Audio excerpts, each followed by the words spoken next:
Good morning everyone and welcome to Friday.Sews. My name is Adam and this is this week's episode.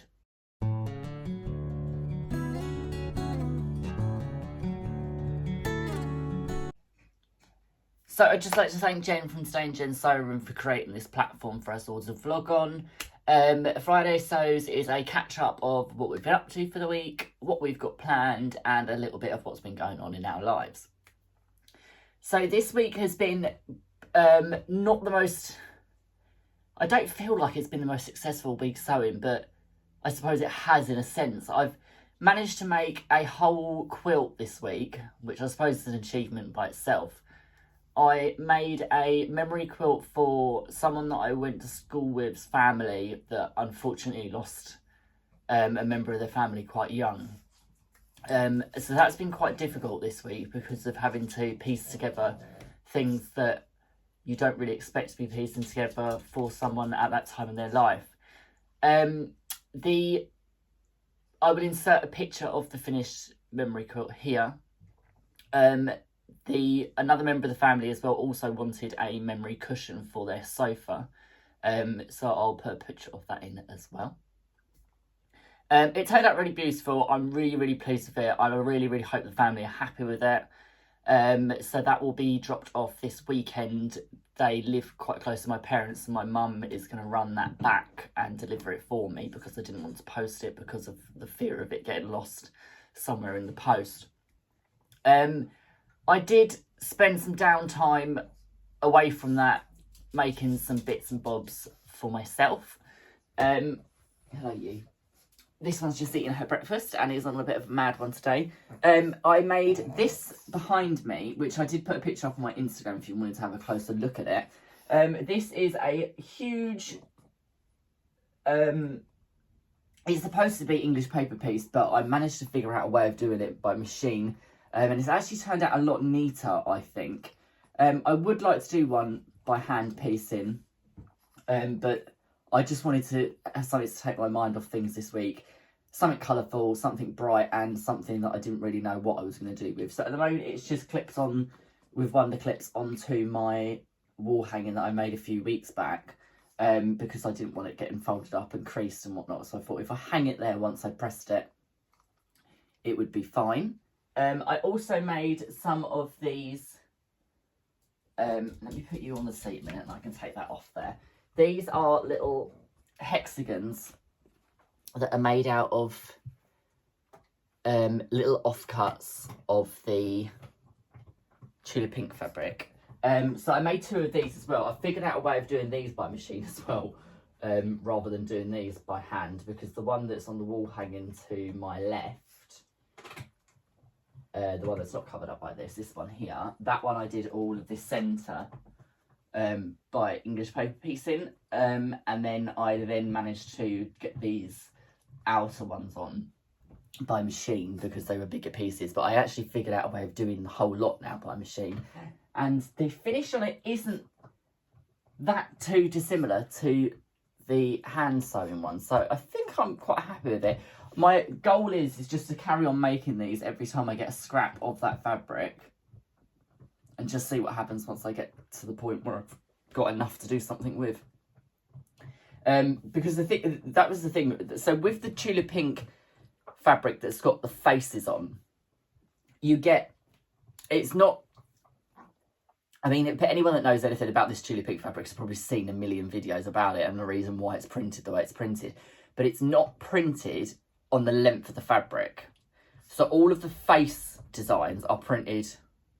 Are all of the face designs? No, they're all printed widthways rather than lengthways.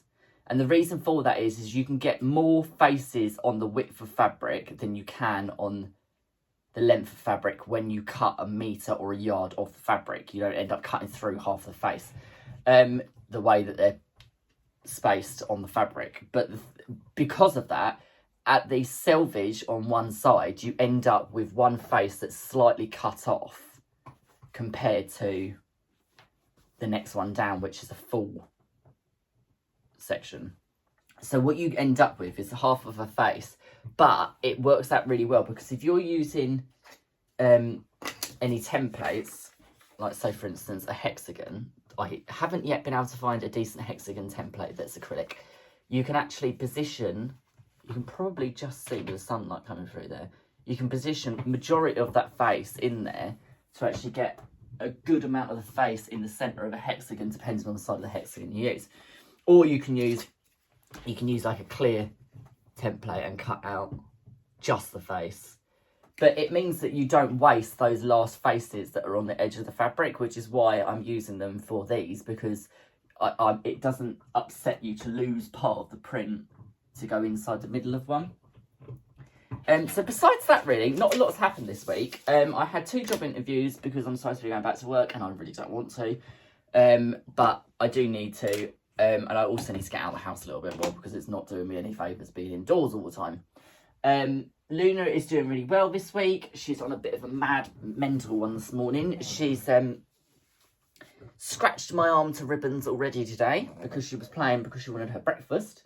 Not that she'd done it on purpose. She wasn't being aggressive or anything. She's just absolutely nuts this morning.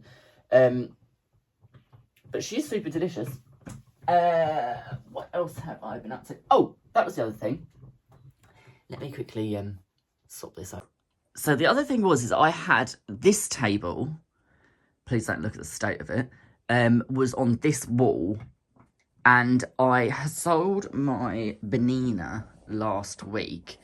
Luna sat on my chair like she likes to. So I ended up managing to find this desk on Facebook Marketplace, and it meant that I could get rid of that horrible box of PDFs underneath, because all of my PDFs now go in the drawers. And the top drawer has got my pins, some mail that I need to get through, and all of my manuals for my machines. So they are all ready and rocking and ready to go when I need them underneath my machines.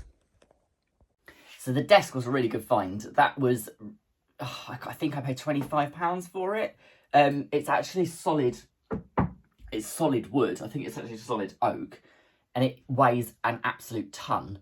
The lady that sold it to me, her husband and son had gone out to football, I believe, last Sunday morning. And I turned up and said that I was here to collect the desk, blah, blah, blah. And she turned around and said, I'm really sorry, but it's upstairs in the back office. So we had to carry that downstairs between the two of us. The drawers don't come out because the rails don't have a release on them. So we struggled down the stairs with it. Just by the skin of my teeth, got it into the back of Darren's car because his car's slightly bigger than mine. But again, it's not the biggest car. And then I didn't even attempt to get it out until he got home from walking the dogs because I thought it is not going to happen. But the plus side to it being really heavy, it doesn't vibrate.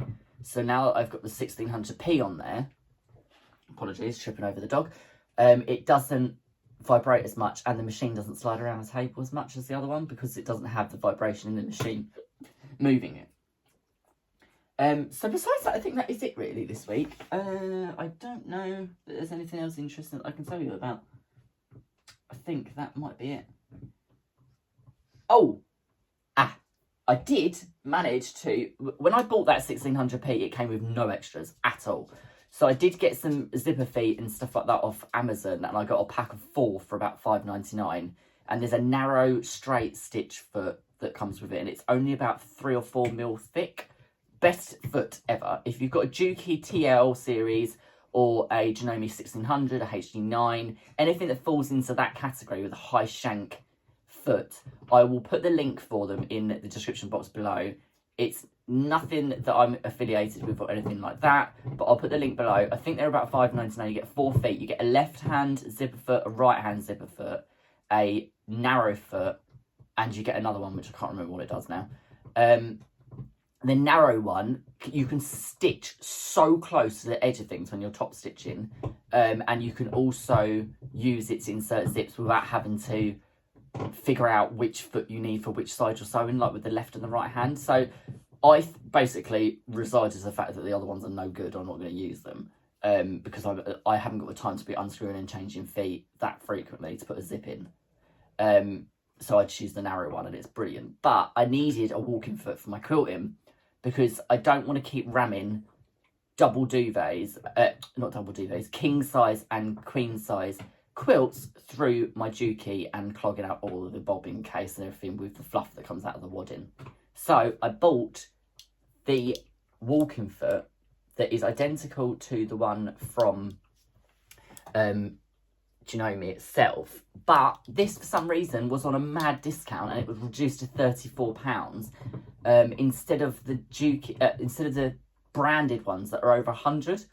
It was the only one left in stock, so apologies, I got there first, but it meant that I could get through that quilt doing all of the stitch in the ditch 10 times faster, because obviously that does 1600 stitches per minute.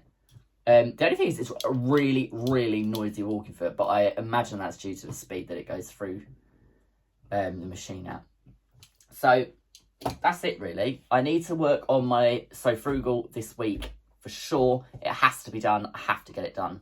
I have got work to do this weekend. I've got some clients to see, but we've also got Mother's Day here in the UK. I have made my mum's Mother's Day present. I need to get some flowers. I'm cooking a huge paella for her tomorrow afternoon after I've done some hair clients in the morning.